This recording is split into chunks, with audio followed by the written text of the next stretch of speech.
Case 3, അതിന്റെ case 3 ആണ് നമ്മൾ ഇനി പറയാനുള്ളത്. കേസ് 3 പറയുന്നത് എന്താണെന്ന് ചോദിച്ചു കഴിഞ്ഞാൽ, ശരിക്കും ഈ കേസ് 3 ഇവിടെ അല്ലായിരുന്നു പറയേണ്ടത്. ഇത് പറയേണ്ടത് നമുക്ക് നമ്മുടെ ലെൻസ് മേക്കേഴ്സ് ഫോർമുലയുടെ അവിടെ ആയിരുന്നു ശരിക്കും ഇത് വരേണ്ടിയിരുന്നത്. പക്ഷെ ഞാൻ ഇവിടെ അങ്ങ് പറയുകയാണേ. അതായത് when lens is immersed in water, what will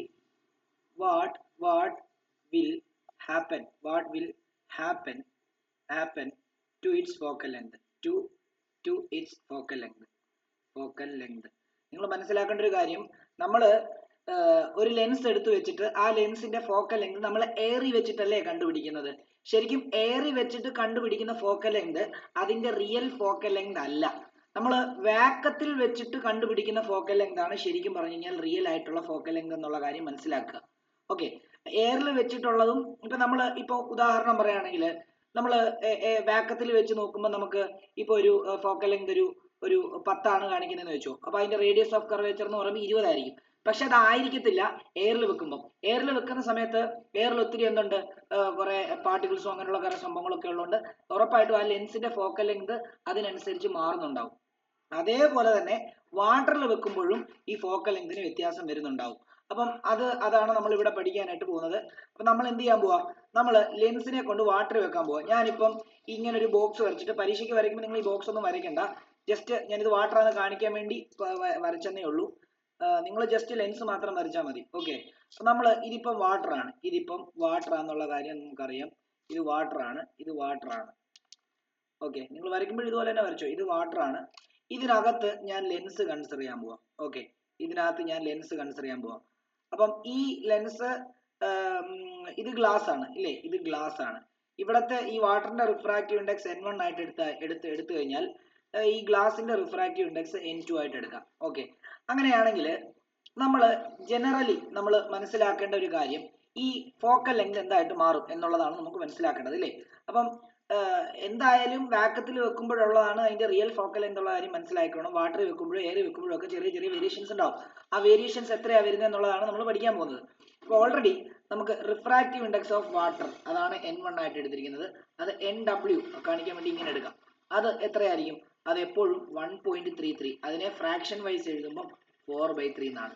അതേപോലെ തന്നെ റിഫ്രാക്റ്റീവ് ഇൻഡെക്സ് ഓഫ് എയർ എന്ന് പറയുമ്പോഴത്തേക്കും എയർ അല്ല, ഗ്ലാസ് ആണ് നമ്മൾ എടുക്കുന്നത്, NG.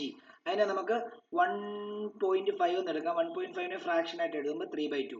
നമ്മുടെ ലെൻസ് മേക്കേഴ്സ് ഫോർമുല വെച്ചിട്ട് 1 എന്താണ് focal length of lens in water, F in water, ഇതാണ് നമ്മൾ എടുക്കുന്നത്. എന്താ നമുക്കറിയാം, N2 divided by N1 minus 1 into, നമുക്ക് രണ്ടും കോൺവെക്സ് ആയതുകൊണ്ടും റേഡിയസ് ഓഫ് കർവേച്ചർ സെയിം ആയതുകൊണ്ടും നമുക്ക് 2/r എന്ന് എടുത്താൽ മതി എന്നാണ് നമ്മൾ പഠിപ്പിച്ചിട്ടുള്ളത് ഇല്ലേ. ഓക്കെ, അങ്ങനെയാണെങ്കിൽ നമുക്ക് ഇത് സബ്സ്റ്റിറ്റ്യൂട്ട് ചെയ്ത് കൊടുക്കാൻ നോക്കിയാൽ 1/F in water is equal to N2 എന്ന് പറയുന്നത് എത്രയാണ്? 3/2 ആണ്. N1 എന്ന് പറഞ്ഞാൽ എത്രയാണ്? 4/3 ആണ്. മൈനസ് 1 ഇൻറ്റു എന്താന്ന് വരും? 2/r എന്ന് വരും. അങ്ങനെയാണെങ്കിൽ 1 ഫോക്കൽ ലെങ്ത് ഇൻ വാട്ടർ എന്ന് പറയുന്നത് എത്രയാണ്? 3/2 ഇൻറ്റു 4/3 എന്ന് വരും. മൈനസ് 1 ആണ്. ഇൻറ്റു എത്രയാണ്? 2/r എന്ന് വരും. അങ്ങനെയാണെങ്കിൽ 1/F ഇൻ വാട്ടർ എന്ന് പറഞ്ഞു കഴിഞ്ഞാൽ നോക്കിയോ, 3 ഇൻറ്റു 4 അല്ല, തിരിക്കുമല്ലോ, ഒരു സെക്കൻഡ്. 4/3 ആണല്ലോ, അത് നേരെ തിരിവേ, സോറി, ഇത് തിരിവേ, റെസിപ്രോക്കൽ ആവുന്നില്ലേ. 4/3 എന്ന് പറഞ്ഞാൽ 3/4 ആവും. 3/4. അങ്ങനെയാണെങ്കിൽ നമുക്ക് in water 3 into 3 9, 9/8 minus 1 into എത്ര വരും? 2/r എന്ന് വരും. അങ്ങനെയാണെങ്കിൽ നമുക്ക് 9 മൈനസ് 8 ഡിവൈഡഡ് ബൈ 8 എന്ന് വരും, ഇൻറ്റു 2/r എന്ന് വരും. അങ്ങനെയാണെങ്കിൽ നമുക്ക് 9 മൈനസ് 8 1 ആണ്. 1/8 ഇൻറ്റു 2/r എന്ന് വരും. അങ്ങനെയാണെങ്കിൽ ഇത് രണ്ടും കട്ട് ചെയ്ത് കഴിഞ്ഞാൽ 4 വരും. അങ്ങനെയാണെങ്കിൽ 1 focal length of lens in water എന്ന് പറയുന്നത് എത്രയാണ്? 1/4r വരും. അപ്പം അതിനെ റെസിപ്രോക്കൽ എടുക്കുമ്പോൾ ഇത് നേരെ തിരിയും. അതായത് F ഇൻ വാട്ടർ ആണ് നമുക്ക് കണ്ടുപിടിക്കേണ്ടത് അല്ലേ. F ഇൻ വാട്ടർ ആണ് കണ്ടുപിടിക്കുന്നത്. അപ്പോൾ എത്ര വരും? 4r വരും. ഓക്കെ, അതായത് നിങ്ങൾ അതിന്റെ റിയൽ ഫോക്കൽ ലെങ്ത് എത്രയാണോ ആ സമയത്തുള്ള റേഡിയസ് ഓഫ് കർവേച്ചറിന്റെ 4 ഇരട്ടി ആയിരിക്കും അതിന്റെ വെള്ളത്തിൽ വെക്കുമ്പോഴുള്ള ഫോക്കൽ ലെങ്ത്. ഇത് എങ്ങനെയാണ് ഞാൻ ജസ്റ്റ് ഒന്ന് കൺസിഡർ ചെയ്യാം. അതായത് ഇതിപ്പോ ഞാനൊരു ജസ്റ്റ് ഒരു ബോക്സിനകത്ത് നിങ്ങൾ വരച്ചു വെക്കണം കേട്ടോ, നിങ്ങൾക്ക് മനസ്സിലാൻ വേണ്ടി. ഇത് വാക്കമാണെന്ന് വിചാരിക്കുക. ഈ വാക്കത്തിൽ ഞാൻ ഒരു ലെൻസ് കൺസിഡർ ചെയ്യുന്നു. അപ്പം എനിക്ക് എന്തായാലും ഒരു ഫോക്കൽ ലെങ്ത് കിട്ടും. അതിന്റെ അപ്പൊ ഫോക്കൽ ലെങ്ത്, അപ്പോഴത്തെ ഫോക്കൽ ലെങ്ത് ഞാൻ ഒരു 10 എന്ന് എടുത്തിരിക്കുകയാണ്. അപ്പോഴത്തെ റേഡിയസ് ഓഫ് കർവേച്ചർ അപ്പൊ എന്തായിരിക്കും? അപ്പോഴത്തെ റേഡിയസ് ഓഫ് കർവേച്ചർ എന്ന് പറയുന്നത് ഇത്രയുമായിരിക്കും.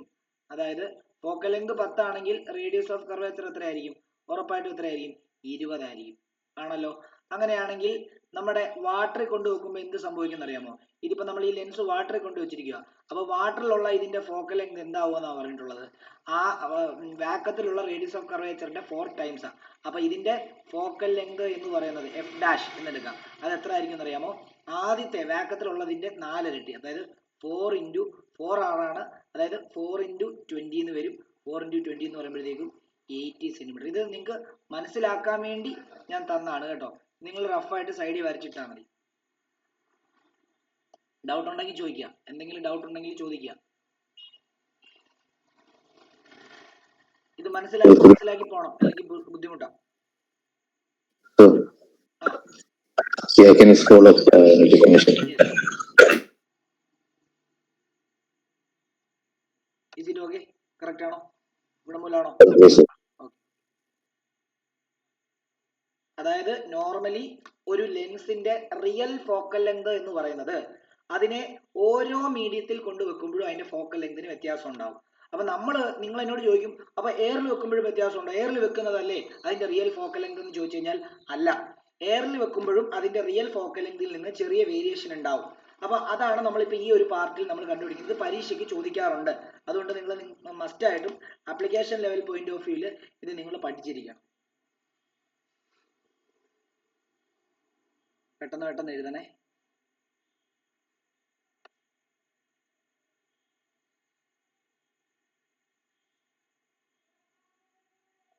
So please scroll down. Yes.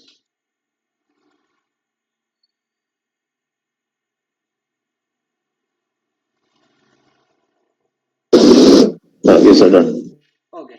അപ്പൊ ഇതും ഒന്ന് റഫായിട്ട് വരച്ചിട്ടേക്കണം. ഏതാ? ഇതും ഒരു റഫായിട്ടൊന്ന് വരച്ചിട്ടേക്കണം. വേഗത്തിലും ഇതിലും എന്താ വ്യത്യാസം വരുന്നതെന്നുള്ളത് then ഇങ്ങനെ വരച്ചു വെച്ചു. ഇത് വരച്ചാലേ നിങ്ങൾക്ക് ആപ്ലിക്കേഷൻ ലെവലിൽ ആ കാര്യങ്ങൾ ചിന്തിക്കാൻ പറ്റുള്ളൂ. ഓക്കെ. ഇനിയും അടുത്തത് നമ്മൾ ഇത് എന്ത് ചെയ്യാൻ പോകുന്നറിയോ? നമ്മൾ ഇതിന്റെ കേസ് ഇപ്പൊ നമ്മൾ 3 ആണ് പറഞ്ഞത്. കേസ് 4 എന്ന് പറയുമ്പോൾ നമ്മൾ ഈ ലെൻസിനെ എയറിൽ വെക്കുകയാണ്. അപ്പൊ നിങ്ങൾ മനസ്സിലായിക്കോണം. അപ്പൊ ഇതുവരെ നിങ്ങളുടെ കൺഫ്യൂഷൻ എയറിൽ വെച്ചിട്ടല്ലേ നമ്മൾ കണ്ടുപിടിച്ചത്? എയറിൽ വെക്കുമ്പോഴുള്ള ഫോക്കൽ ലെങ്ത് അല്ലേ? അല്ല. എയറിൽ വെക്കുമ്പോഴുള്ള ഫോക്കൽ ലെങ്ത് അല്ല അതിന്റെ ആക്ച്വൽ ഫോക്കൽ ലെങ്ത് എന്ന് പറയുന്നത്. എയറിൽ വെക്കുമ്പോൾ വേരിയേഷൻ ഉണ്ടാവും. അപ്പം നമുക്ക് അതൊന്ന് നോക്കാം. അപ്പം നമുക്ക് അടുത്ത കേസ് എന്ന് പറയുന്നത്, നിങ്ങൾ എഴുതിയെന്ന് വിശ്വസിക്കുന്ന കേട്ടോ. എഴുതിയില്ലെങ്കിൽ എന്നോട് പറയാ, ഞാനത് കാണിച്ചു തരാൻ. വെയിറ്റ് ചെയ്യാൻ പ്രശ്നമില്ല. അടുത്തത് കേസ് 4 ആണ്. കേസ് 4-നകത്ത് നമുക്ക് പറയാനുള്ളത് when a lens is placed in air, what happens with focal length? What happens to its focal length?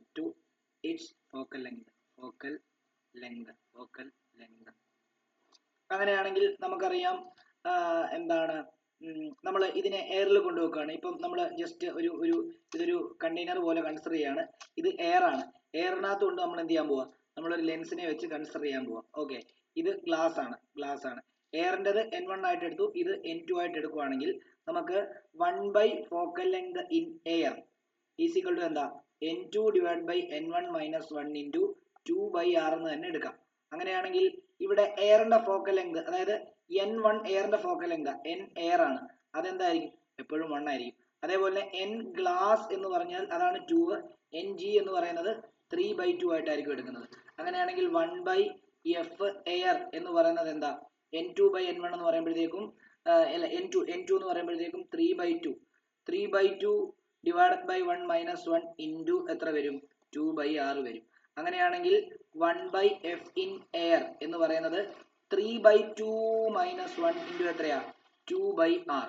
അങ്ങനെയാണെങ്കിൽ 1/f air is equal to 3 - 2 / 2 into 2/r എന്ന് വരുന്നു.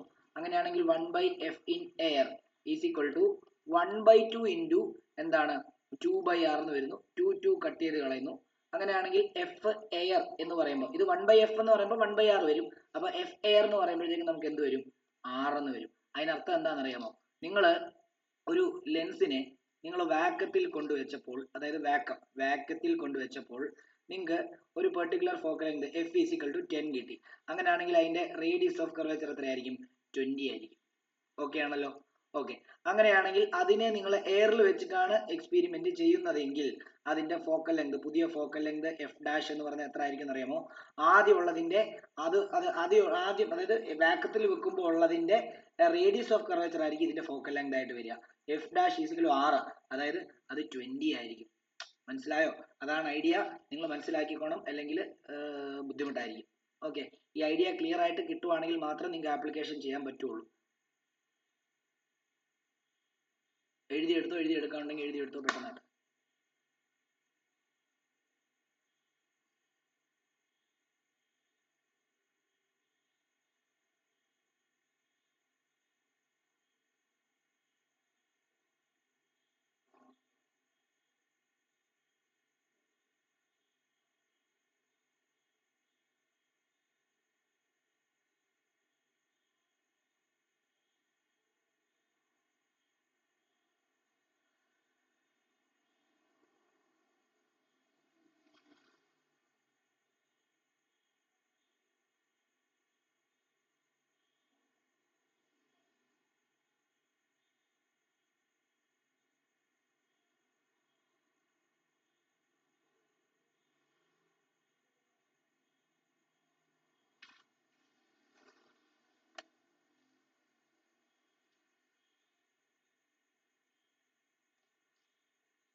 എഴുതിയെന്ന് വിശ്വസിക്കുന്നു. ഇനി നമ്മളിപ്പോൾ ചെയ്യാൻ പോകുന്നത് എന്താണെന്ന് അറിയാമോ? F in air divide by F in water ചെയ്യാൻ പോവാണേ. അതായത് F air divide by F in water ചെയ്യാൻ പോവാ. അപ്പൊ നമുക്ക് എത്ര ആയിരുന്നു? എഫ് ഇൻ എയർ 6 ആണ്, എഫ് ഇൻ വാട്ടർ 4R ആണ്.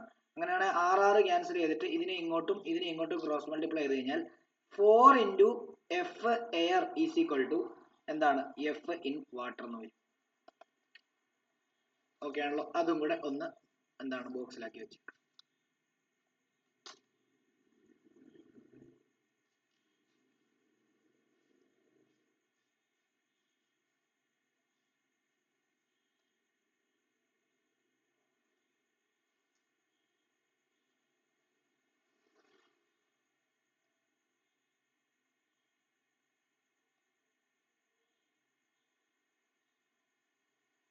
എഴുതിയെന്ന് വിശ്വസിക്കുന്നു. പറഞ്ഞോ മോനെ. ഇതാണോ? ഇതിന്റെ ആണോ? The writing part. This one. No, sir, to the top. Yeah.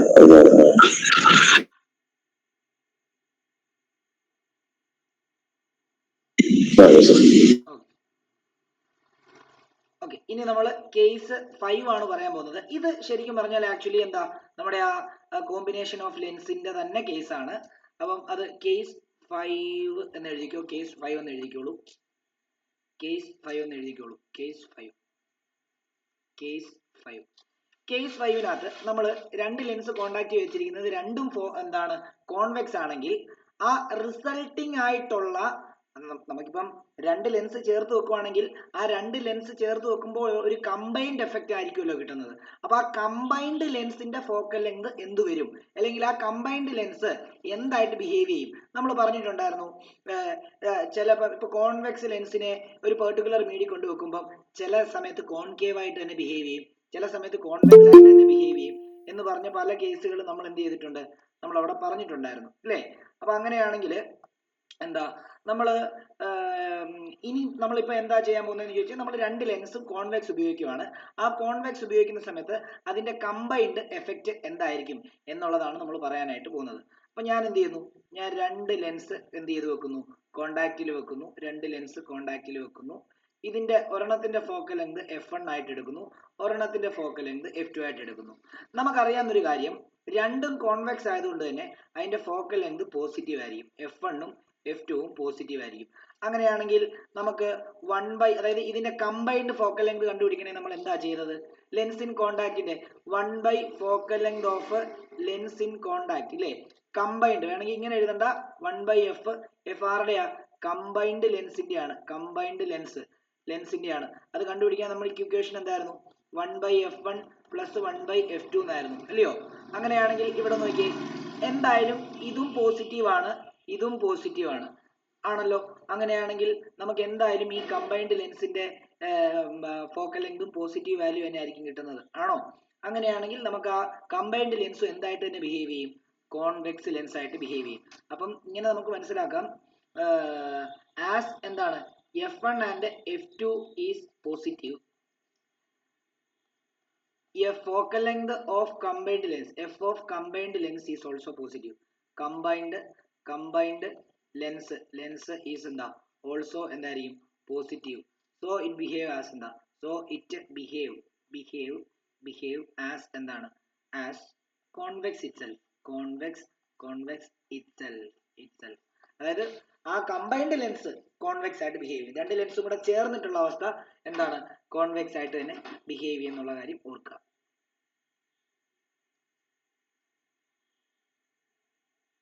Doubt ഉള്ളവർ ചോദിക്കണം. അതേപോലെ ഇപ്പൊ ലാസ്റ്റ് ആയിട്ട് ജോയിൻ ചെയ്തവരൊക്കെ ഒരു പേജ് വിട്ടിട്ട് എഴുതാവൂ. ഞാൻ ഒരു പേജിനുള്ളത് പഠിപ്പിക്കും. 1-2 പേജ് വിടാം. 2 പേജ്. ഏതാ കേസ് 5? ഒന്നുകൂടെ പറയണോ? വേണ്ടതാ ഇപ്പൊ കാണുന്നേ കണ്ടോ?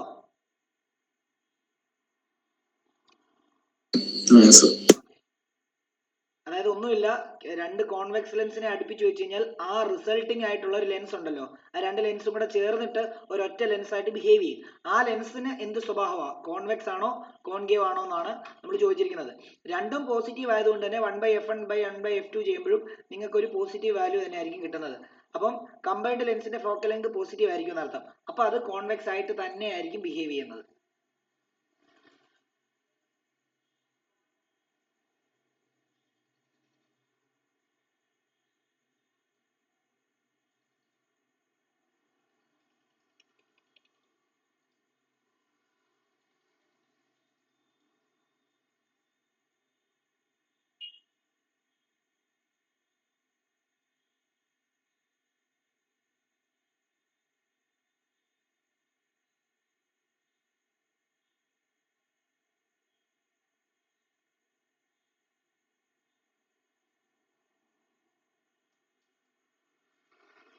എഴുതിയെന്ന് വിശ്വസിക്കുന്നു. അടുത്തത് കേസ് 6ലേക്ക് പോവാണ്. എഴുതിയില്ലെങ്കിൽ എന്നോട് പറയാം കേട്ടോ. ഈ കേസ് 6 ഇച്ചിരി ഇമ്പോർട്ടന്റ് ആണ്.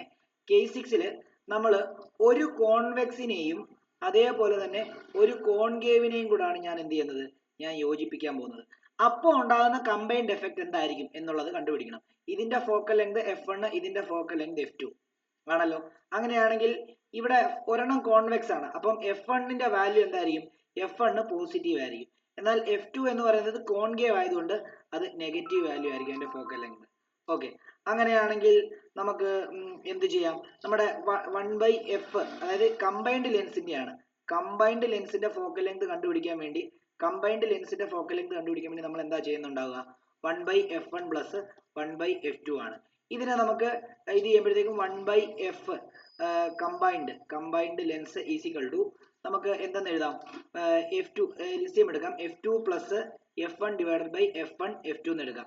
അങ്ങനെയാണ് കമ്പൈൻഡ് ലെൻസിന്റെ ഫോക്കൽ ലെങ്ത് ഇപ്പൊ താഴെയാണ് കിടക്കുന്നത്. മുകളിലോട്ട് കൊണ്ടുപോകുമ്പോൾ ഇത് രണ്ടും അപ്പുറത്തോട്ടും ഇപ്പുറത്തോട്ടും റെസിപ്രോക്കൽ എടുക്കുമ്പോൾ focal length of combined lens എന്ന് പറയുന്നത് എന്തായിരിക്കും? തിരിയും. അതായത് f1 f2 ഡിവൈഡ് ബൈ എന്താ? f1 പ്ലസ് f2 എന്ന് വരും. ഓക്കെ, ഇവിടെ വീണ്ടും സബ് കേസസുകൾ രണ്ടെണ്ണം വരുവാണ്. അതായത് ഇവിടെ f1 ഗ്രേറ്റർ ദാൻ f2 ആണെന്ന് വിചാരിച്ചോ, അപ്പോഴെന്തായിരിക്കും സംഭവിക്കുക? അതേപോലെ f2 ഗ്രേറ്റർ ദാൻ f1 അപ്പൊ എന്തായിരിക്കും സംഭവിക്കുക എന്ന രണ്ട് കേസ് ഇവിടെ ഉണ്ട്. അതായത് നമുക്ക് നോക്കാം. ഇങ്ങനെ നിങ്ങൾ ഇത്ര എഴുതിക്കോ, ഇത്ര ഒന്ന് എഴുതിക്കോ പെട്ടെന്നാട്ടെ.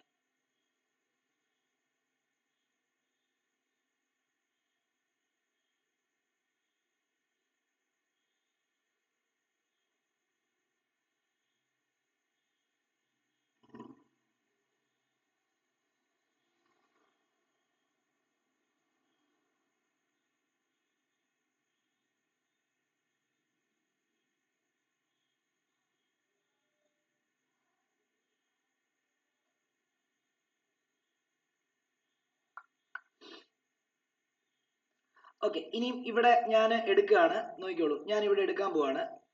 if f1 greater than f2, if F1 greater than F2. നിങ്ങളൊന്ന് ആലോചിച്ച് നോക്കിയേ, F1 ഗ്രേറ്റർ ദാൻ F2 എന്ന് പറയുമ്പോൾ നമുക്ക് F1നെ ഒരു 2 ആയിട്ടും F2നെ നമുക്ക് 1 ആയിട്ടും എടുക്കാം, ഒരു എക്സാമ്പിൾ ആയിട്ട്. അങ്ങനെയാണ് നമ്മുടെ ഫോക്കൽ ലെങ്ത് കണ്ടുപിടിക്കാൻ വേണ്ടി നമ്മൾ എന്താ ചെയ്യുക? അതായത് ഇതിന് F1 പോസിറ്റീവ് ആണ്, F2 നെഗറ്റീവ് ആണ്, അതിന്റെ എന്താണ് സൈൻ കൺവെൻഷൻ വരുന്നത്. അങ്ങനെയാണ് നമുക്ക് എന്താ F1 positive 2 into negative 1 divided by positive 2 plus negative 1, ഇങ്ങനെയല്ലേ വരിക? F1 പ്ലസ് F2 അല്ലേ, 2 പ്ലസ് നെഗറ്റീവ് 1. അങ്ങനെയാണെങ്കിൽ നമുക്കിവിടെ -2 ഡിവൈഡഡ് ബൈ എന്താ -1 ആണ് വരുന്നത്. ഇത് കട്ട് ചെയ്യുമ്പോൾ നമുക്ക് എന്ത് കിട്ടും? +2 ആ കിട്ടുന്നത്. അപ്പം കമ്പൈൻഡ് ലെൻസിന്റെ ഫോക്കൽ ലെങ്ത് നമുക്കൊരു പോസിറ്റീവ് വാല്യൂ ആ വരുന്നത് അല്ലേ? അതായത് ഈ എന്താണ് F1 ഗ്രേറ്റർ ദാൻ F2 ആണെങ്കിൽ എന്താണ് നമുക്ക് ഇങ്ങനെ എഴുതാം, focal length of combined lens, focal length of combined lens will be എന്തായിരിക്കും? വിൽ ബി പോസിറ്റീവ് ആയിരിക്കും, വിൽ ബി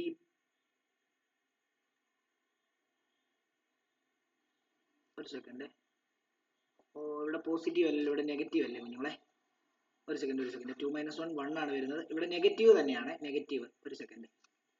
ഓക്കെ, ഇവിടെ നോക്കിയോ, അതായത് +2 ഇൻറ്റു -1 എന്ന് പറയുമ്പോൾ -2. ഓക്കെ, പിന്നെ 2 - 1 എന്ന് പറയുമ്പോൾ, അതായത് +2 പ്ലസ് -1 എന്ന് പറയുമ്പോൾ 2 - 1 ആണ്, അപ്പോൾ 1 ആണ് വരുന്നത്. അപ്പോൾ എന്താ നെഗറ്റീവ് ആണ് വരുന്നത്, അപ്പോൾ -2 ആണ്. അപ്പം നമുക്ക് ഇങ്ങനെ എഴുതാം, ഇപ്പം ഈ F1 ഗ്രേറ്റർ ദാൻ F2 ആണെങ്കിൽ focal length of combined lens will be എന്തായിരിക്കും? നെഗറ്റീവ് ആയിരിക്കും, നെഗറ്റീവ്. അങ്ങനെയാണെങ്കിൽ combined lens will behave as എന്താ? Combined lens will behave as എന്താണ്? ആസ് കോൺകേവ് ആയിട്ട് ബിഹേവ് ചെയ്യും. ഇത് നോക്കിയേ, അതായത് ഇതൊരെണ്ണം കോൺവെക്സും കോൺകേവും ആയിട്ട് കൂടി ഇതിന്റെ രണ്ടിന്റെയും കൂടെ എഫക്റ്റ് വരുമ്പോൾ അത് കോൺകേവ് ആയിട്ട് ബിഹേവ് ചെയ്യത്തുള്ളൂ എന്നുള്ള കാര്യം ആലോചിക്കുക. ഓക്കെ, ഇതാണ് നമുക്ക് എഴുതേണ്ട കേസ്. ഞാൻ ഇത് എക്സാമ്പിൾ ആയിട്ട് തന്നതാണ്. ഓക്കെ ആണല്ലോ? അത് സൈഡിൽ അവിടെ എഴുതി വെച്ചേക്കുക.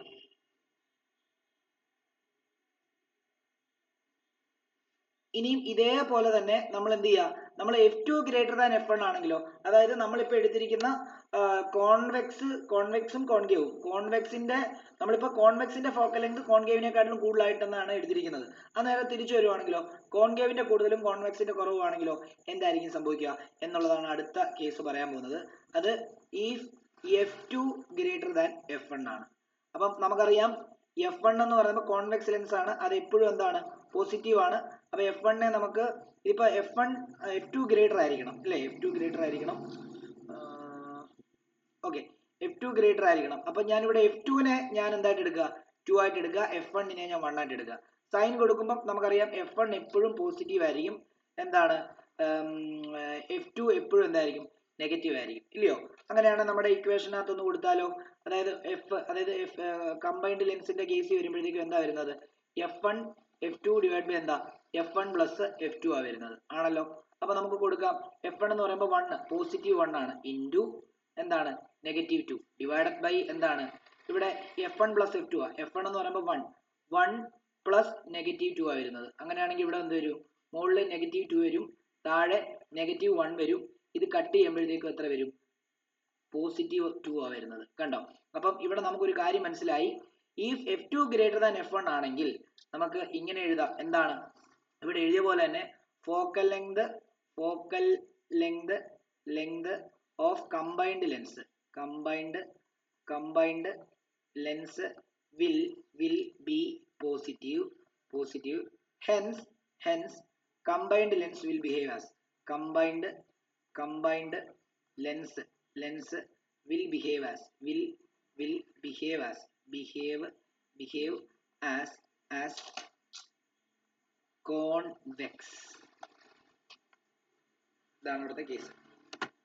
ഡൗട്ട് ഉള്ളവർ ചോദിക്കണം, എഴുതാനുള്ളവർ എഴുതണം. ഞാൻ എഴുതുന്ന ഓരോ കാര്യങ്ങളും എഴുതി എടുക്കണം കേട്ടോ, ഇമ്പോർട്ടന്റ് ആണ്.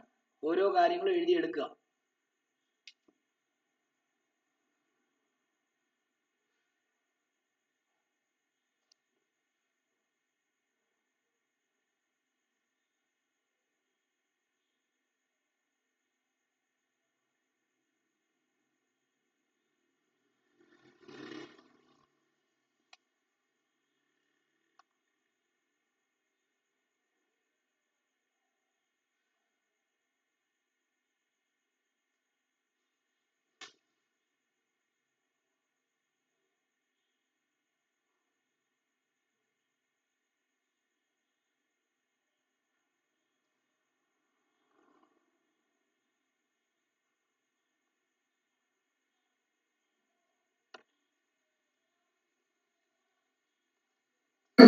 കേസ് വേവ് ഫുള്ളായിട്ട് കാണിക്കാൻ പറ്റുമോ?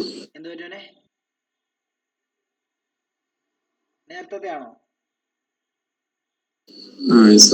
ഓക്കെ, ഇതുണ്ട്, ഇവിടെ ഉണ്ട്.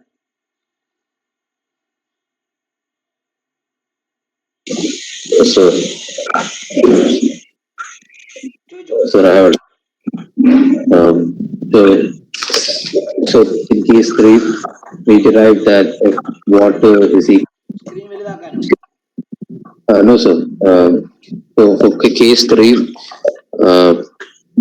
we derive that F water is equal to 4R, right? F water is equal to 4R. So, so R here is the like. What is R here? Is it of the lens in water or is it the lens in vacuum? ഞാൻ അത് already പറഞ്ഞ ഇവിടുത്തെ confusion മാറ്റണം എന്നുള്ളത്. അതായത് നമ്മള് ഒരു lens എടുത്തിട്ട് നമ്മൾ ലെൻസ് മേക്കേഴ്സ് ഫോമിൽ വെച്ചിട്ട് അതിന്റെ ഫോക്കൽ ലെങ്ത് കണ്ടുപിടിച്ചു കഴിഞ്ഞാൽ അത് ആക്ച്വലി അതിന്റെ ആക്ച്വൽ ഫോക്കൽ ലെങ്ത് എന്ന് പറയുന്നത് നമ്മൾ അത് വെള്ളത്തിൽ വെച്ചാലും എയറി വെച്ചാലും അതുമായിട്ട് വ്യത്യാസം ഉണ്ടാവും. അതായത് ഇപ്പൊ ആക്ച്വൽ ഫോക്കൽ ലെങ്ത് എന്ന് പറയുന്നത് 10 ആണെന്ന് വിചാരിച്ചു. അപ്പൊ അതിന്റെ ആക്ച്വൽ റേഡിയസ് ഓഫ് കർവേച്ചർ എന്തായിരിക്കും? 20 ആയിരിക്കും, ആണല്ലോ. അങ്ങനെയാണെങ്കിൽ ഇത് ഞാൻ ഈ ലെൻസ്, അതായത് ആക്ച്വൽ ഫോക്കൽ ലെങ്ത് 10 ഉള്ള ഒരു ലെൻസിനെ ഞാൻ കൊണ്ടുപോയിട്ട് ഞാൻ വെള്ളത്തിനകത്ത് വെക്കുവാണെങ്കിൽ അതിന്റെ ഫോക്കൽ ലെങ്ത് 10 ആയിരിക്കത്തില്ല. വെള്ളത്തിൽ വെച്ചിട്ട് നിങ്ങളൊരു റിഫ്രാക്ഷൻ നിങ്ങൾ നടത്തി നോക്കുവാണെങ്കിൽ, അല്ലെങ്കിൽ ഒരു റേ ഡയഗ്രാം കൺസെപ്റ്റ് നിങ്ങളൊരു എന്തെങ്കിലും ഒരു ഒബ്ജക്റ്റ് വെച്ചിട്ട് നിങ്ങൾ അത് ചെയ്യുവാണ്, എക്സ്പെരിമെന്റ് ചെയ്ത് നോക്കുവാണെങ്കിൽ ഒരിക്കലും അതിന്റെ ആക്ച്വൽ ഫോക്കൽ ലെങ്തുമായിട്ട് മാച്ചിങ് വരില്ല, വേരിയേഷൻ ഉണ്ടാവും. അതിന്റെ ആക്ച്വൽ ഫോക്കൽ ലെങ്തിന്റെ റേഡിയസ് ഓഫ് കർവേച്ചറിന്റെ 4 ഇരട്ടി ആയിരിക്കും വെള്ളത്തിൽ വെക്കുമ്പോൾ ഉള്ളത്. മനസ്സിലായോ? Yes, sir. So the radius of curvature in of that lens in water also increases, right? So 80 double. അത് ഉറപ്പായിട്ടും. കാരണം എന്താണെന്ന് ചോദിച്ചു കഴിഞ്ഞാൽ ഇത് 4R ആകുമ്പോഴത്തേക്ക് അതിന്റെ ഇരട്ടിയല്ലേ radius of curvature. Okay, sir. മനസ്സിലായോ? അതാ ഞാൻ പ്രത്യേകം പറഞ്ഞത്. കാരണം ഈ 4R എന്നൊക്കെ ചോദിക്കുമ്പം നിങ്ങൾക്ക് ഒരു ഡൗട്ട് വരും, അതെങ്ങനെയാണ് ഇത് വാട്ടറിനകത്ത് തന്നെയുള്ള റേഡിയസ്, അതെങ്ങനെയാ വാട്ടറിനകത്ത് തന്നെയുള്ള റേഡിയസ് ഓഫ് കർവേച്ചർ വരുന്നേ? മനസ്സിലായോ? അപ്പൊ അത് ഇങ്ങനെയാണ് ചിന്തിക്കേണ്ടത്. ഓക്കെ, എന്തെങ്കിലും ഡൗട്ട് ഉണ്ടെങ്കിൽ ചോദിക്കണേ. എന്തെങ്കിലും ഡൗട്ട് ഉണ്ടെങ്കിൽ ചോദിക്കണം. ഞാൻ നിങ്ങൾക്ക് വേണമെങ്കിൽ ആ ക്ലാസ് ഒന്നുകൂടെ കേട്ട് നോക്കിയാൽ മതി. ഈ ഇപ്പം ചോദിച്ചതിന്റെ ഡൗട്ട് കൃത്യമായിട്ട് ഞാൻ അവിടെ പറഞ്ഞിട്ടുണ്ട്. ഓക്കെ, ഇനി നോക്കിയോ. അടുത്തത് നിങ്ങൾ ഹെഡിങ് എഴുതേണ്ടത് factors affecting focal length of A lens. അത് ജസ്റ്റ് 2 പോയിന്റ് മാത്രം എഴുതിയാൽ. എനിക്ക് തോന്നുന്നു ഇവിടെ ഓഫ്ലൈൻ വന്നവരെ ഞാൻ അത് എങ്ങനെയാ വരുന്നതെന്നൊക്കെയുള്ള കാര്യങ്ങൾ പറഞ്ഞു. അത് ഓൾറെഡി നമ്മൾ നേരത്തെ ചെയ്തതാണ്, അതുകൊണ്ട് അത് ഇവിടെ എഴുതേണ്ട ആവശ്യമില്ല. അപ്പൊ നിങ്ങൾ ഇങ്ങനെ എഴുതിയാൽ മതി. Factors affecting focal length of A lens. Focal length of A lens. അപ്പൊ അതിനകത്ത് നമുക്ക് ഇങ്ങനെ എഴുതാം. From lens makers formula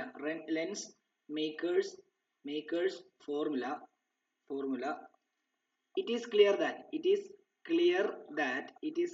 that focal length of a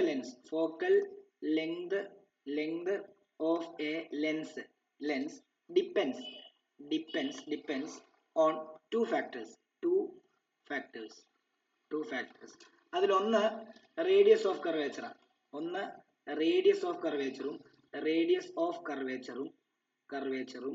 2 എന്നുള്ളത് refractive index of the medium. Refractive index of the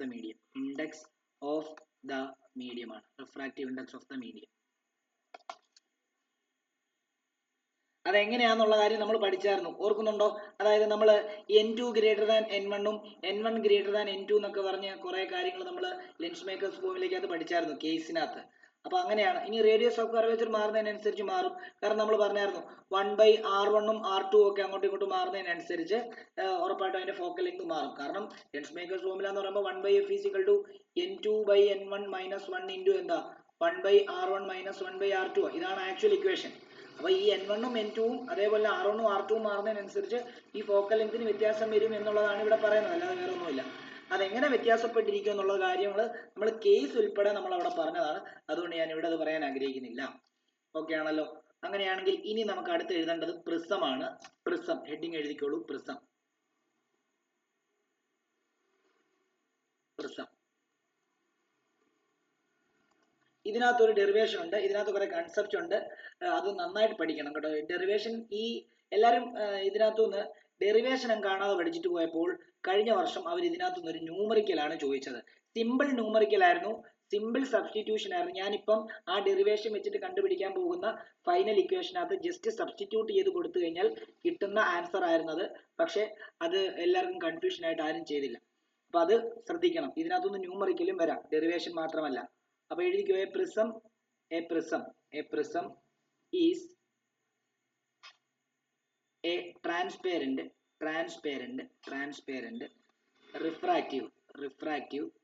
refractive medium bounded by two faces inclined to each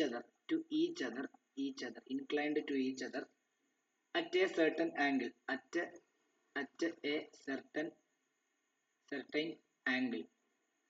angle.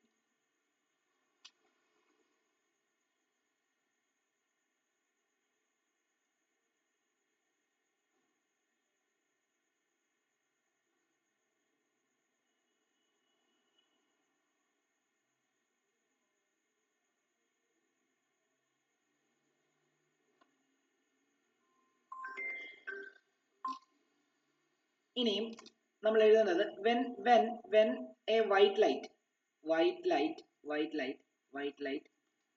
pass through a prism,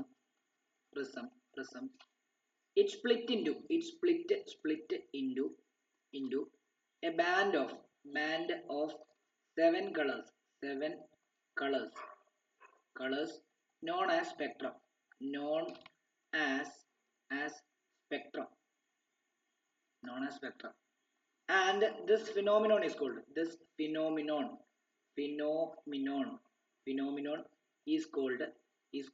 dispersion.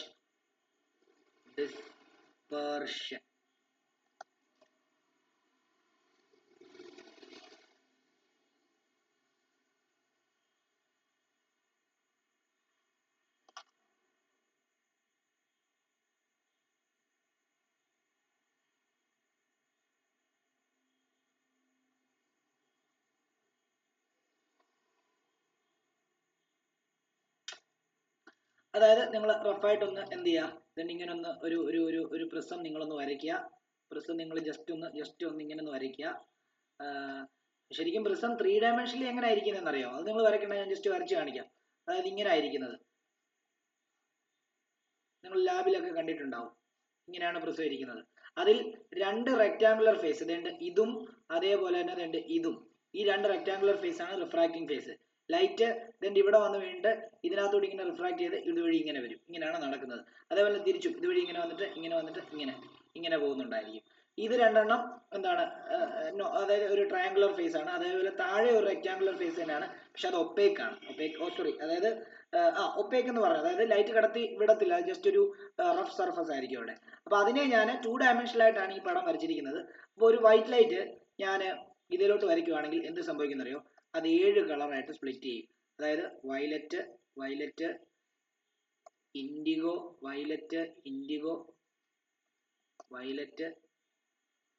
ഇവിടെ നിന്ന് 2 refraction, അതേപോലെ തന്നെ അടുത്തത് IndiGo, അടുത്തത് blue,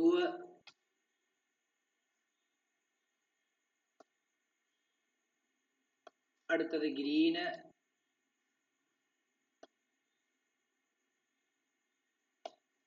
അടുത്തത് യെല്ലോയ്, അടുത്തത് orange, അടുത്തത് റെഡ്. ഇങ്ങനെയാണ് വരുന്നത്. ഓക്കെ, വിബ്ജിയോർ എന്ന് പറയും അല്ലേ, വിബ്ജിയോർ എന്ന് പറയും.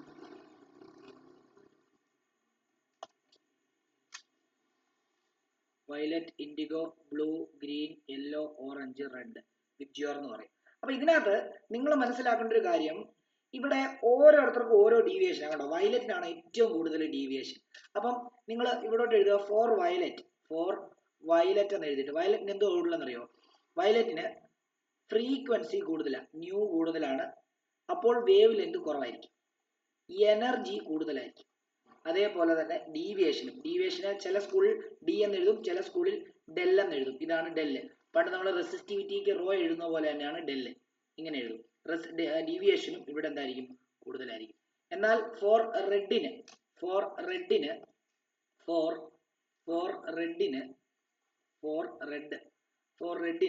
എന്താണ്? ഫ്രീക്വൻസി കുറവായിരിക്കും, വേവ് ലെങ്ത് കൂടുതലായിരിക്കും, എനർജി കുറവായിരിക്കും, ഡീവിയേഷനും കുറവായിരിക്കും. ഇതൊന്ന് എഴുതി വെച്ചേക്കുക.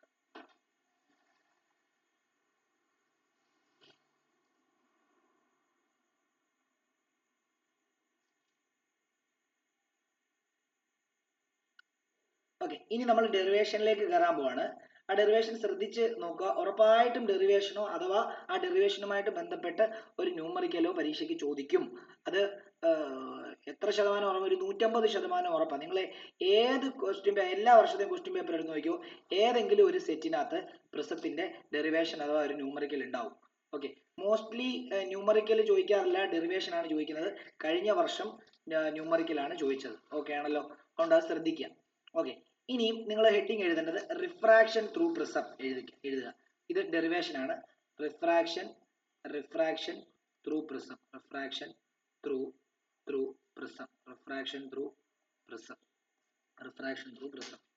ഓക്കെ, ഈ റിഫ്രാക്ഷൻ ത്രൂ പ്രിസത്തിന് നിങ്ങൾ എന്ത് ചെയ്യുക? നിങ്ങൾ വീണ്ടും ഒരു പ്രിസം ഇച്ചിരി വലുതായിട്ട് വരയ്ക്കണേ, ചെറുതായിട്ട് വരയ്ക്കരുത്. അത്യാവശ്യം ഒരു ഹാഫ് പേജ് എടുത്തിട്ട് ഇച്ചിരി വലുതായിട്ട് വരച്ചോ, അല്ലെങ്കിൽ നിങ്ങൾക്ക് ഇതൊന്നും മനസ്സിലാവത്തില്ല വരയ്ക്കുന്നതേ. അപ്പൊ നിങ്ങൾ ഇങ്ങനെ വരയ്ക്കുക. അതായത് നമ്മൾ ഒരു ലൈറ്റ് വന്നിട്ട് ഇവിടെ ഒരു ലൈറ്റ് വന്നിട്ട്, നമ്മളിപ്പോ ഇതിനകത്ത് 7 കളറല്ലേ വരച്ചത്, ഇതിനകത്ത് ഒറ്റ ഒരെണ്ണം എടുത്തിട്ട് നമ്മൾ വരയ്ക്കാൻ പോകുന്നത്. കാരണം 7 എണ്ണം എടുത്തിട്ട് നമുക്ക് ഇതിനെപ്പറ്റി കൂടുതൽ ഡീറ്റെയിൽ ആയിട്ട് പഠിക്കാൻ പറ്റത്തില്ല. അപ്പൊ ഇതിനകത്ത് ഏതെങ്കിലും ഒരു കളറിനെ എടുത്തിട്ടാണ് നമ്മൾ പഠിക്കുന്നത്, ഒരു റിഫ്രാക്ഷൻ എടുത്തിട്ട് മാത്രമാണ് നമ്മൾ പഠിക്കുന്നത്. അപ്പം ഒരു ലൈറ്റ് റേ ഇവിടെ വന്ന് ഇങ്ങനെ വന്ന് വീണെന്ന് വിചാരിക്കാം. ഒരു ലൈറ്റ് റേ ഇവിടെ വന്ന് ഇങ്ങനെ വന്ന് വീണു. ഓക്കെ, അത് ഇൻസിഡന്റ് റേ എന്നുള്ള കാര്യം നമുക്കറിയാം. അങ്ങനെയാണെങ്കിൽ ഈ വന്നു വീഴുന്ന ഈ പോയിന്റ് എന്ന് പറയുന്നത് പോയിന്റ് ഓഫ് ഇൻസിഡൻസ് ആയിരിക്കുമല്ലോ. അപ്പൊ ഒബ്വിയസ്ലി നമ്മൾ അവിടെ ഒരു നോർമൽ വരയ്ക്കേണ്ടതായിട്ട് വരും. എന്നാലല്ലേ ഇനി ബാക്കിയുള്ള കാര്യങ്ങൾ വരയ്ക്കാൻ പറ്റത്തുള്ളൂ. നോർമൽ എന്ന് പറഞ്ഞാൽ എങ്ങനെ വരയ്ക്കണം?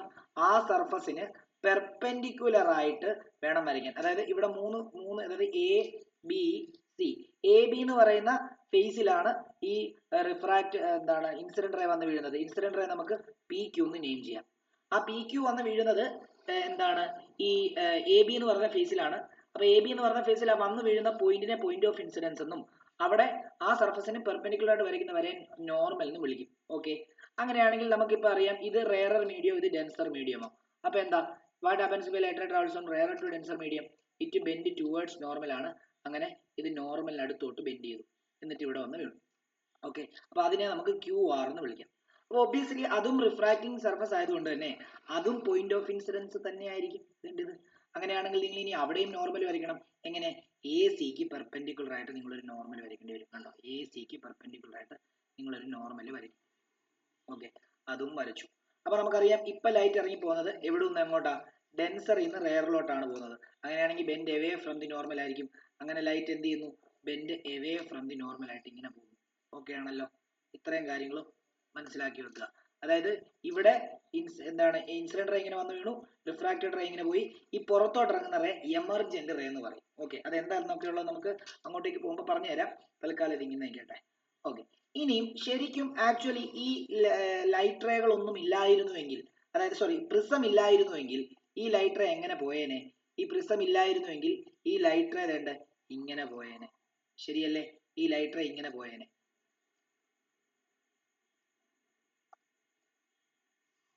ഈ ലൈറ്റ് റേ എങ്ങനെ പോയേനെ? പക്ഷെ ഇപ്പൊ എങ്ങനെയാ പോകുന്നത്? ഇപ്പൊ ഇങ്ങനെയാ പോകുന്നത്. അപ്പൊ ആ മുകളിലത്തെ ബ്ലൂ ലൈനും താഴത്തെ ബ്ലൂ ലൈനും തമ്മിൽ എത്ര വ്യത്യാസമുണ്ട്? ഇത്രയും ആംഗിൾ വ്യത്യാസമുണ്ട്. അതിനെയാണ് നമ്മൾ ആംഗിൾ ഓഫ് ഡീവിയേഷൻ എന്ന് പറയുന്നത്. ഓക്കെ ആണല്ലോ, അപ്പൊ അത് നമ്മളൊന്ന് വരയ്ക്കുകയാണ്. അത് നമ്മൾ ഇങ്ങോട്ട് ഡോട്ടഡ് ഇട്ട് വേണം വരയ്ക്കാൻ. ഈ നോർമൽ എല്ലാം ഡോട്ടഡ് ഇട്ട് വേണം വരയ്ക്കാൻ കേട്ടോ. ഞാനത് വേറെ കളർ വെച്ച് റെപ്രസെന്റ് ചെയ്യുന്നുണ്ട്, ഞാൻ അങ്ങ് വരച്ചെന്നേ ഉള്ളൂ. അപ്പൊ ഞാൻ ഇവിടെ എന്താ ചെയ്യാൻ പോകുന്നത്? നമുക്ക് ഇവിടെ നിന്നൊരു സ്ട്രെയിറ്റ് ലൈൻ വരച്ചിട്ട് ഡോട്ടഡ് ആക്കാം അല്ലേ? ഇങ്ങനെ ഒരു ഇത് വരച്ചിരിക്കുന്നു. എന്നിട്ട് എന്ത് ചെയ്യുന്നു, ഇത് ഡോട്ടഡ് കണ്ടോ, ഇത് ഡോട്ടഡ് ഇട്ട് വരയ്ക്കും. ഓക്കെ, അപ്പം നമുക്ക് ഏത് angle of deviation, angle of deviation എന്ന് പറഞ്ഞാൽ ഇതാ. അപ്പൊ ഇത് ഇവിടെ വരയ്ക്കാതെ ഞാൻ എന്ത് ചെയ്യാന്നറിയോ, ഞാൻ ഈ എമർജന്റ് റേനെയും കൂടെ ബാക്കിലോട്ട് എക്സ്റ്റെൻഡ് ചെയ്യാൻ പോവാം. അതായത് ഈ എമർജന്റ് റേനെയും കൂടെ ഞാൻ ബാക്കിലോട്ട് ഇങ്ങനെ എക്സ്റ്റെൻഡ് ചെയ്തു, ഇങ്ങനെ വരയ്ക്കാൻ പോവാം. ഓക്കെ, ഇങ്ങനെ വരയ്ക്കുന്ന സമയത്ത് നോക്കിക്കോളൂ. ഓക്കെ, ഇങ്ങനെ വരയ്ക്കുകയാണ്. അപ്പം ആ ആംഗിൾ തന്നെ ഈ ആംഗിൾ തന്നെ അല്ലയോ ഈ ആംഗിളും, ഈ ആംഗിൾ തന്നെ അല്ലയോ ഈ ആംഗിളും. ഓക്കെ, അപ്പൊ അതിനെ ഞാൻ നമുക്ക് അവിടെ ട്രയാംഗിൾ ഒക്കെ കൺസിഡർ ചെയ്യാൻ വേണ്ടിയാണ് നമ്മൾ അങ്ങനെ വരച്ചത്. ഇതിനെ ഞാൻ ആംഗിൾ ഓഫ് ഡീവിയേഷൻ ഡെൽ എന്ന് എടുത്തു. ഡി എന്ന് എടുക്കണമെങ്കിൽ ഡി എന്ന് എടുക്കാൻ കേട്ടോ, ഒരു പ്രശ്നവുമില്ല. ഇനി ഞാൻ പലയിടത്തും മാർക്ക് ചെയ്യേണ്ട കാര്യങ്ങൾ മാർക്ക് ചെയ്യുമ്പോൾ P Q R S okay ആണല്ലോ. എന്നിട്ട് ഞാൻ ഇവിടെ ടി എന്ന് മാർക്ക് ചെയ്യുന്നു, ഈ ജോയിന്റിനെ ഞാൻ എം എന്ന് മാർക്ക് ചെയ്യുന്നു. ഇവിടെ പ്രത്യേകം ഓർത്തോണം, ഇത് നോർമൽ ഒക്കെ വരയ്ക്കുമ്പോൾ നിങ്ങൾ ഡോട്ടഡ് ഇട്ടാണ് എന്ത് ചെയ്യുന്നത്, ഡോട്ടഡ് ലൈൻ വെച്ചിട്ടാണ് റെപ്രസെന്റ് ചെയ്യേണ്ടത് കേട്ടോ.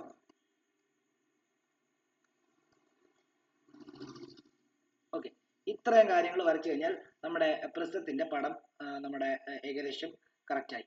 ഇനി നമ്മൾ ഇതിന്റെ ഡെറിവേഷനിലേക്ക് പോവാണ്. ഇതിന്റെ ഡെറിവേഷനിലേക്ക് പോകുന്ന സമയത്ത് നോക്കിക്കോണം, നമ്മൾ ആദ്യം ചെയ്യാൻ പോകുന്നത് എന്താണെന്നറിയാമോ, ഇവിടെ ഒരു സൈക്ലിക് ക്വാഡ്രിലാറ്ററൽ കൺസിഡർ ചെയ്യാൻ പോവാം. സൈക്ലിക് ക്വാഡ്രിലാറ്ററൽ എന്താണെന്ന് അറിയത്തില്ല എന്നുണ്ടെങ്കിൽ സൈഡിലോട്ട് എവിടെയെങ്കിലും നിങ്ങൾ വരച്ചിട്ടേക്കണം. സൈഡിലോട്ട് നിങ്ങളുടെ ഡെറിവേഷൻ, മെയിൻ ഡെറിവേഷനകത്തൊന്നും എഴുതി വെക്കല്ലേ. സൈക്ലിക് ക്വാഡ്രിലാറ്ററൽ എന്ന് പറയുമ്പോൾ ഒരു സർക്കിള്, ആ സർക്കിളിനകത്ത് ഒരു ക്വാഡ്രിലാറ്ററൽ വരും. ആ ക്വാഡ്രിലാറ്ററലിന്റെ 4 സൈഡും ഈ സർക്കിളിന്റെ ജോയിന്റിലാണ് വന്ന്, സർക്കിളിന്റെ സർഫസിൽ വന്ന് മുട്ടും. ഇങ്ങനെയുള്ളതിനെയാണ് സൈക്ലിക് ക്വാഡ്രിലാറ്ററൽ എന്ന് പറയുന്നത്. ആ സൈക്ലിക് ക്വാഡ്രിലാറ്ററിന് ഒരു പ്രത്യേകത കൂടെ ഉണ്ട്. അതിന്റെ ഓപ്പോസിറ്റ് ആംഗിൾ കൂട്ടുമ്പോൾ നമുക്ക് 180 കിട്ടും. അതായത് ഇത് എയും ഇത് ബിയും ആണെങ്കിൽ എ പ്ലസ് ബി ചെയ്യുമ്പോൾ 180 കിട്ടും. അതേപോലെ ഇത് സിയും ഇത് ഡിയും ആണെങ്കിൽ ഇവിടെ സി പ്ലസ് ഡി ചെയ്യുമ്പോൾ 180 കിട്ടും. ഇത് രണ്ടെണ്ണം ഓർത്ത് വെച്ചേക്കുക. അപ്പൊ ഇവിടെ ഒരു സൈക്ലിക് ക്വാഡ്രിലാറ്ററൽ ഒളിഞ്ഞു കിടപ്പുണ്ട്. അപ്പൊ നിങ്ങൾ ചോദിക്കും ഇവിടെ സർക്കിൾ ഒന്നും ഇല്ലല്ലോ. ഇവിടെ സർക്കിൾ ഒന്നും ഇല്ല, പക്ഷേ നമുക്ക് വേണ്ടി ഇതിനെ എ ക്യു എം ആറിനെ ഒരു സൈക്ലിക് ക്വാഡ്രിലാറ്ററൽ ആക്കാം. കാരണം എന്താണെന്നറിയോ, നിങ്ങൾ ആലോചിക്കേ, എ ബി എന്ന് പറയുന്ന ഫേസും ഈ നോർമലും, അതായത് ഇതിനിടയ്ക്കുള്ളത് ഈ ആംഗിൾ, അതായത് ഞാനൊരു വയലറ്റും കൊണ്ട് റെപ്രസെന്റ് ചെയ്യാം. നോർമലും ഈ സർഫസിന്റെ ഇടയ്ക്ക് ഉണ്ടാകുന്ന ഈ ആംഗിൾ 90 ഡിഗ്രി അല്ലേ? ആണ്. അതേപോലെ ഇവിടെയും 90 ഡിഗ്രി അല്ലേ? ശരിക്കും എ ക്യു എം ആർ എന്ന് പറയുന്ന ഈ ക്വാഡ്രിലാറ്ററിനകത്ത് അകത്ത് വരുന്ന രണ്ട് ആംഗിൾ അല്ലേ അത് 90 ആകുമ്പോൾ ഓപ്പോസിറ്റ് ആംഗിൾ കൂട്ടുമ്പോൾ അവിടെ എത്ര വന്നു? 90 180 വന്നില്ലേ? അപ്പോൾ ഒബ്വിയസ്ലി എന്താ, അതൊരു സൈക്ലിക് ക്വാഡ്രിലാറ്ററൽ ആയിട്ട് നമുക്ക് വേണമെങ്കിൽ കൺസിഡർ ചെയ്യാനായിട്ട് സാധിക്കും എന്നുള്ളതാണ് നമുക്ക് മനസ്സിലാകുന്നത് ഇല്ലേ? അതിനർത്ഥം എന്താ, ഇവിടെ നിങ്ങൾ ഒരു സർക്കിൾ വരയ്ക്കുവാണെങ്കിൽ ആ സർക്കിളിന്റെ എല്ലാ സർഫസും എന്ത് ചെയ്യും, അല്ല ആ ക്വാഡ്രിലാറ്ററിന്റെ എല്ലാ സർഫസും ആ സർക്കിളെ വന്നിട്ട് എന്താ ജോയിൻ ചെയ്ത് നമുക്ക് വരയ്ക്കാൻ തന്നെ ഇങ്ങനെ വരയ്ക്കാൻ പറ്റും എന്നുള്ളതാണ് അത് കാണിക്കുന്നത്. മനസ്സിലായോ? അപ്പൊ അത് ഞാൻ സർക്കിൾ ഒന്നും വരയ്ക്കുന്നില്ല, ജസ്റ്റ് പറഞ്ഞതേ ഉള്ളൂ. അങ്ങനെയാണെങ്കിൽ ഇവിടെ ഈ എ ക്യു എം എന്ന് പറഞ്ഞ ആംഗിളും എ ആർ എം എന്ന് പറഞ്ഞ ആംഗിളും 90 ഡിഗ്രിയാണ്. അങ്ങനെ നമുക്കത് സൈക്ലിക് ക്വാഡ്രിലായിട്ട് കൺസിഡർ ചെയ്തിട്ട് നമുക്ക് ചെയ്യാനായിട്ട് സാധിക്കും. ഓക്കെ, അങ്ങനെയാണെങ്കിൽ ഞാൻ ഇവിടെ എഴുതാൻ പോവാണ് എ ക്യു എം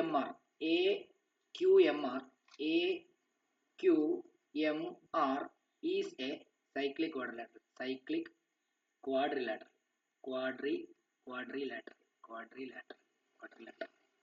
അങ്ങനെയാണെങ്കിൽ നമുക്ക് അവിടുത്തെ ആംഗിൾ എന്താ, അതായത് ക്യൂവും ആറും കൂടെ കൂട്ടുമ്പോൾ 180 ഡിഗ്രി കിട്ടുന്ന പോലെ എയും എമ്മും കൂട്ടുമ്പോൾ 180 ഡിഗ്രി കിട്ടത്തില്ലേ? ശരിയല്ലേ? അങ്ങനല്ലേ നമ്മൾ ഇവിടെ എഴുതിയത്. അതായത് ഇത് എയും ബിയും ആണെങ്കിൽ എ പ്ലസ് ബി ചെയ്യുമ്പോൾ 180 കിട്ടുന്ന പോലെ സി പ്ലസ് ഡി ചെയ്താലും 180 കിട്ടും. അങ്ങനെയാണ് നമുക്ക് ഇവിടെ ഇങ്ങനെ എഴുതാം, angle A plus angle M is equal to 180 degree. Okay ആണല്ലോ? ഓക്കെ,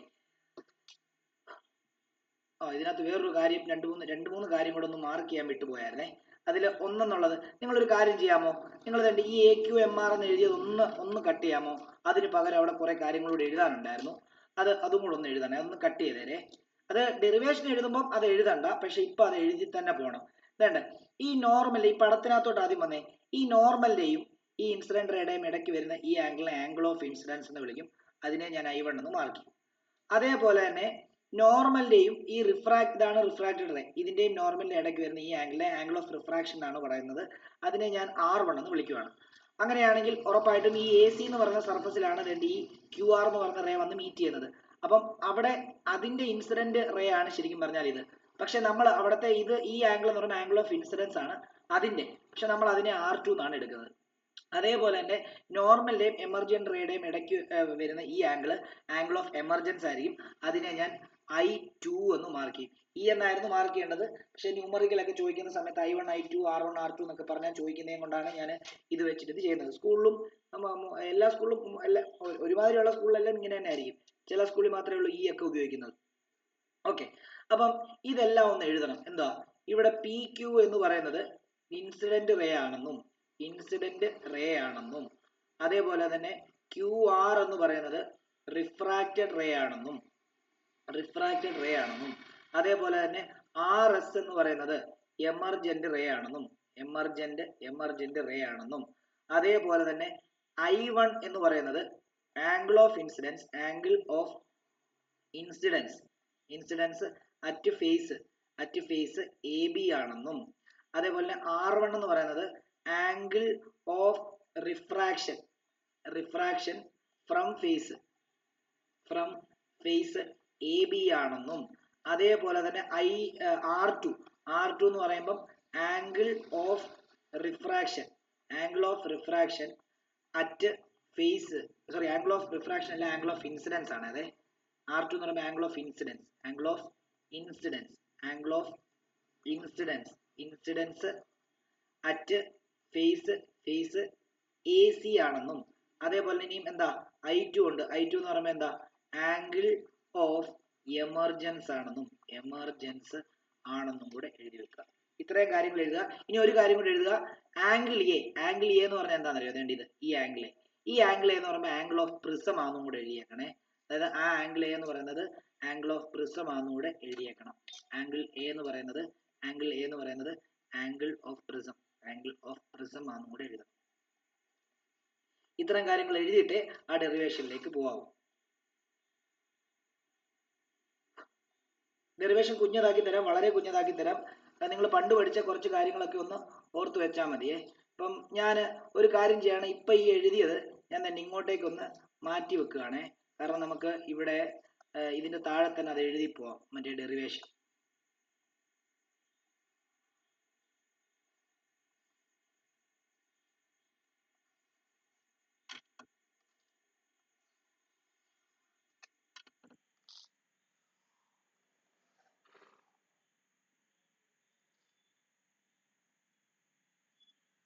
ഓക്കെ, ഡെറിവേഷനകത്ത് ഞാൻ AQMR ഒരു സൈക്ലിക് ക്വാഡ്രിലാറ്ററലായിട്ട് എടുക്കുന്നത്.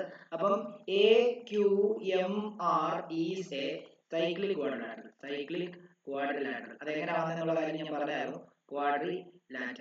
ക്വാഡ്രിലാറ്ററൽ ആകുമ്പോൾ നമുക്ക് angle A plus angle M is equal to 180 degree എന്ന് എഴുതാം. എന്താണ് അതിനെ ഇക്വേഷൻ നമ്പർ 1 എന്ന് കൊടുക്കുക. അതേപോലെ തന്നെ ഈ ട്രയാങ്കിൾ ഉണ്ടല്ലോ, അതായത് ഈ ട്രയാങ്കിൾ QMR എന്ന് പറയുന്ന ഈ ട്രയാങ്കിൾ, അതായത് ഈ ട്രയാങ്കിൾ, ഈ പച്ച കളർ വരച്ചിരിക്കുന്ന ഈ ട്രയാങ്കിൾ, അതിനകത്ത് നമുക്ക് ആംഗിൾ സം പ്രോപ്പർട്ടി വെച്ചിട്ട് നിങ്ങൾക്ക് എന്തെന്ന് എഴുതാം? Angle R1 plus angle R2 plus angle M is equal to എത്രയാ? 180 ഡിഗ്രി എന്ന് എഴുതിയോ? അപ്പം ആ ട്രയാങ്കിൾ ആണ് നമ്മൾ അടുത്ത കൺസിഡർ ചെയ്യാൻ പോകുന്നത്. In triangle QMR angle M plus R1 plus R2 is equal to 180 degree. ഇത് ഇക്വേഷൻ 2. അപ്പൊ ഇക്വേഷൻ 1ന്റെ RHS ഉം ഇക്വേഷൻ 2ന്റെ RHS ഉം 180 ആണ്. അങ്ങനെയാണെങ്കിൽ നമുക്ക് അതിനെ ഇക്വേറ്റ് ചെയ്യാം.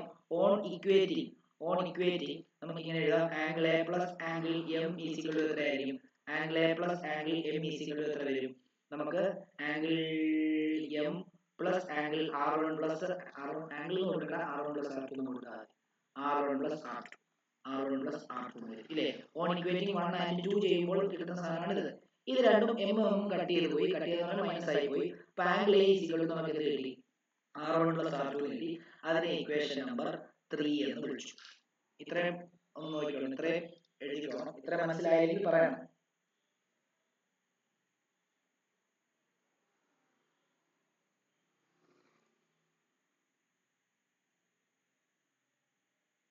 ഇനി നമ്മൾ ഈ രണ്ട് ആംഗിൾ കണ്ടുപിടിക്കാൻ പോവാണേ.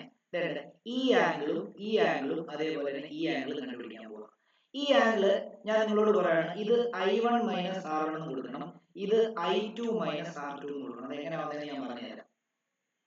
അതായത് ഈ ആംഗിൾ I1 മൈനസ് R1 എന്നും I2 മൈനസ് R2 എന്നും കൊടുക്കുക.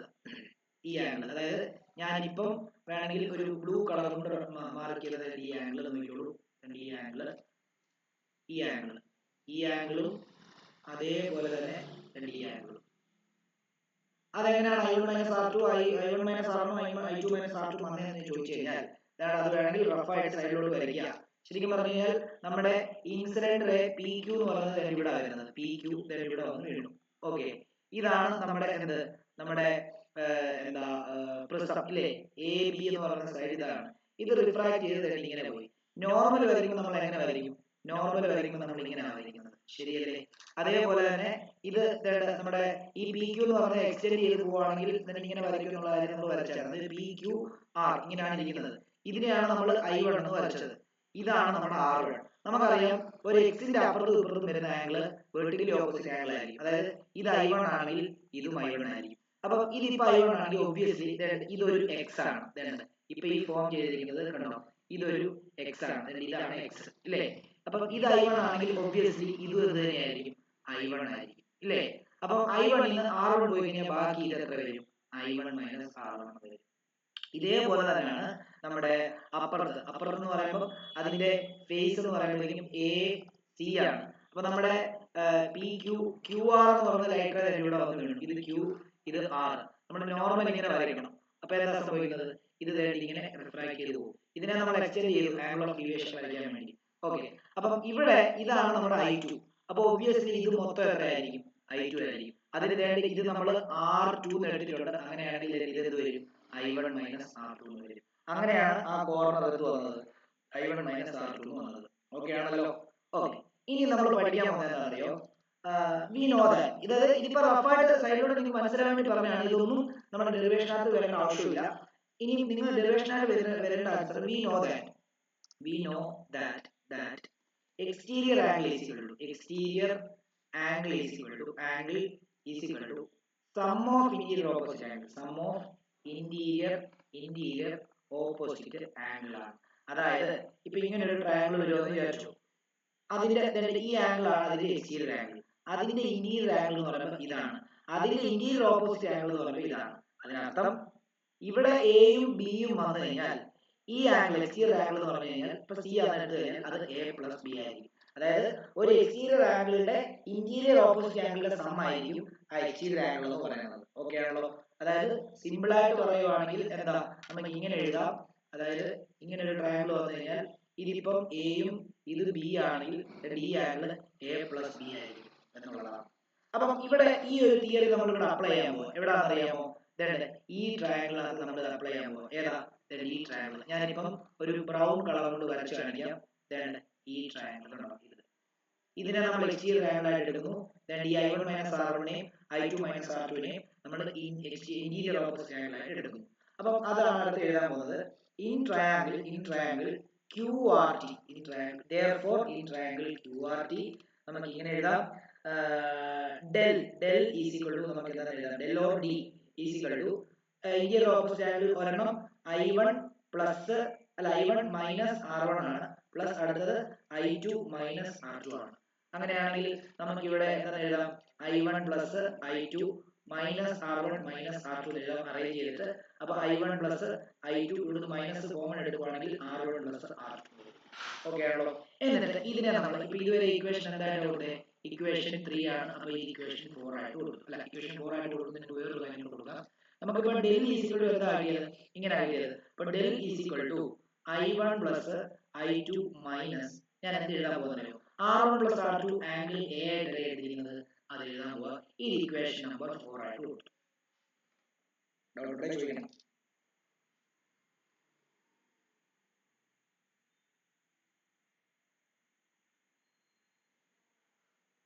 നമ്മൾ ഇനി angle of minimum deviation condition എന്നൊരു കണ്ടീഷൻ അപ്ലൈ ചെയ്യാൻ പോവാണ്. എന്താണെന്ന് ഞാൻ പറഞ്ഞുതരാം. Apply angle of minimum deviation condition. Angle of minimum deviation condition.